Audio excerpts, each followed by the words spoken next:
Anal fishers एक ऐसी आम और तकलीफदेह समस्या है जिसके बारे में लोग अक्सर खुलकर बात नहीं कर पाते। पर क्या हो अगर इसका समाधान हमारी सोच से कहीं ज्यादा आसान हो? तो आज हम इसी मुश्किल लगने वाली पहेली को सुलझाएंगे और इसके इलाज से लेकर रोकथाम तक हर पहलू को समझेंगे। चलिए एक नजर डालते हैं कि आज हम क्या क्या जानने वाले हैं। सबसे पहले हम समझेंगे कि एनल फिशर आखिर है क्या। फिर हम उस दुष्चक्र के बारे में बात करेंगे जो इसे ठीक नहीं होने देता। उसके बाद हम ठीक होने के रास्ते तलाशेंगे, जानेंगे कि कब सर्जरी की जरूरत पड़ती है और आखिर में इसे दोबारा होने से कैसे रोका जाए, इस पर बात करेंगे। तो चलिए सीधे मुद्दे पर आते हैं और सबसे पहले और सबसे जरूरी सवाल का जवाब ढूंढते हैं। आखिर ये एनल फिशर होता क्या है और साथ ही उन आम गलतफहमियों को भी दूर करते हैं जो इसे लेकर लोगों में होती हैं।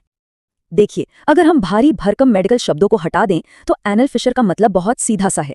ये असल में गुदा के अंदर की त्वचा पर लगा एक छोटा सा कट या चीरा है, बस एक मामूली सी दरार जो बहुत ज्यादा तकलीफ दे सकती है।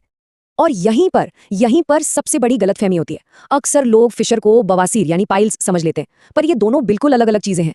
जैसा कि आप देख सकते हैं, फिशर एक कट है, एक दरार है, जबकि बवासीर या हेमरॉइड्स सूजी हुए खून की नसें होती हैं। सही इलाज के लिए इस फर्क को समझना बेहद जरूरी है।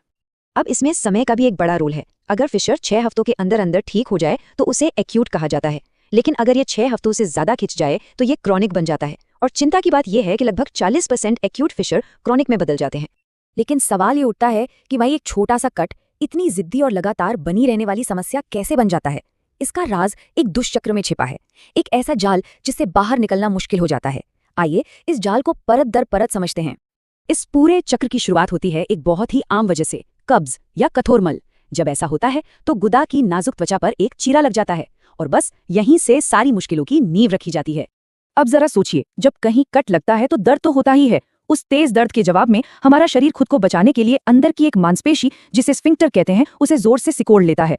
ये शरीर का एक तरह का पैनिक रिएक्शन है, एक ऑटोमेटिक बचाव का तरीका। और यहीं आकर ये चक्र फंस जाता है।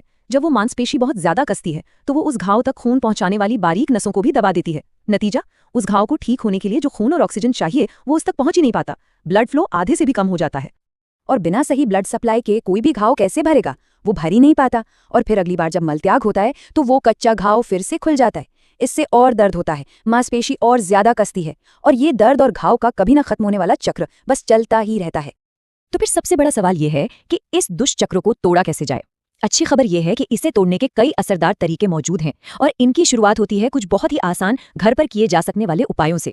इलाज का सबसे पहला और बुनियादी कदम है हमारी जीवन शैली में बदलाव। ज्यादा फाइबर वाला खाना और खूब सारा पानी पीने से मल नरम होता है ताकि वो पुराने घाव को दोबारा न खोले, और गर्म पानी का सिड्स बाथ उस कसी हुए मांसपेशी को आराम देता है।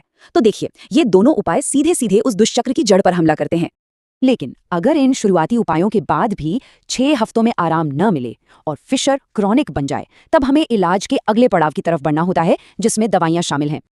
अच्छा, अब जरा इन मेडिकल ट्रीटमेंट्स पर गौर कीजिए। टॉपिकल नाइट्रेट क्रीम लगभग 50% मामलों में काम करती है, लेकिन सिरदर्द इसका एक आम साइड इफेक्ट है। वहीं दूसरी तरफ कैल्शियम चैनल ब्लॉकर्स हैं, जिनका हीलिंग रेट कहीं ज्यादा 65 से 95% तक है और साइड इफेक्ट्स भी बहुत कम। ये उन्हें एक काफी मजबूत विकल्प बनाता है। और फिर बोटॉक्स इंजेक्शन का भी ऑप्शन है जो 71% तक असरदार हो सकता है। पर जब दवाइयां भी इन जिद्दी फिशर्स पर काम नहीं कर पाती, तब एक आखिरी और सबसे असरदार रास्ता बचता है सर्जरी। इसे ऐसे मामलों के लिए गोल्ड स्टैंडर्ड यानी सबसे बेहतरीन इलाज माना जाता है। और ये कोई सुनी सुनाई बात नहीं है। दुनिया की सबसे जानी मानी संस्थाओं में से एक American society of colon and rectal surgeons भी यही मानती है। उनके दिशा निर्देश साफ कहते हैं कि ये सर्जरी, जिसे लैटरल इंटरनल स्फिंक्टरोटॉमी कहते हैं, दवाइयों से कहीं बेहतर और पक्के नतीजे देती है। और नतीजे वो इस एक नंबर में छिपे हैं। इस सर्जरी की सफलता दर है लगभग 96%। ये आंकड़ा अपने आप में बहुत कुछ कहता है ना?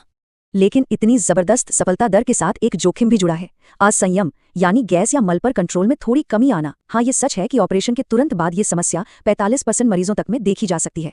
लेकिन अच्छी बात यह है कि ये ज्यादातर मामलों में अस्थायी होती है। 5 साल के अंदर ये समस्या 10% से भी कम लोगों में रह जाती है और समय के साथ ठीक हो जाती है। तो इलाज हो गया, प्रॉब्लम ठीक हो गई, पर कहानी यहीं खत्म नहीं होती। असली जीत तो तब है जब ये समस्या दोबारा लौट कर ही ना आए। तो चलिए अब रोकथाम यानी प्रिवेंशन की बात करते हैं। और रोकथाम का राज जानकर आपको शायद हैरानी होगी, ये ठीक वही है जहां से हमने अपनी बात शुरू की थी। एक हाई फाइबर डाइट, दिन भर में खूब सारा पानी पीना, मल त्याग के समय जोर न लगाना और कब्ज को नजरअंदाज न करना। यही वो सरल आदतें हैं जो इस समस्या से हमेशा के लिए दूरी बनाने में मदद कर सकती हैं। तो अब जाते जाते एक सवाल आपके लिए छोड़ जाते हैं। इस सारी जानकारी को जानने के बाद वो कौन सा एक छोटा सा बदलाव है जो बेहतर पेट के स्वास्थ्य के लिए आज से ही अपनी दिनचर्या में शामिल किया जा सकता है? शायद एक ग्लास ज्यादा पानी पीना, या डाइट में कोई एक फल जोड़ना।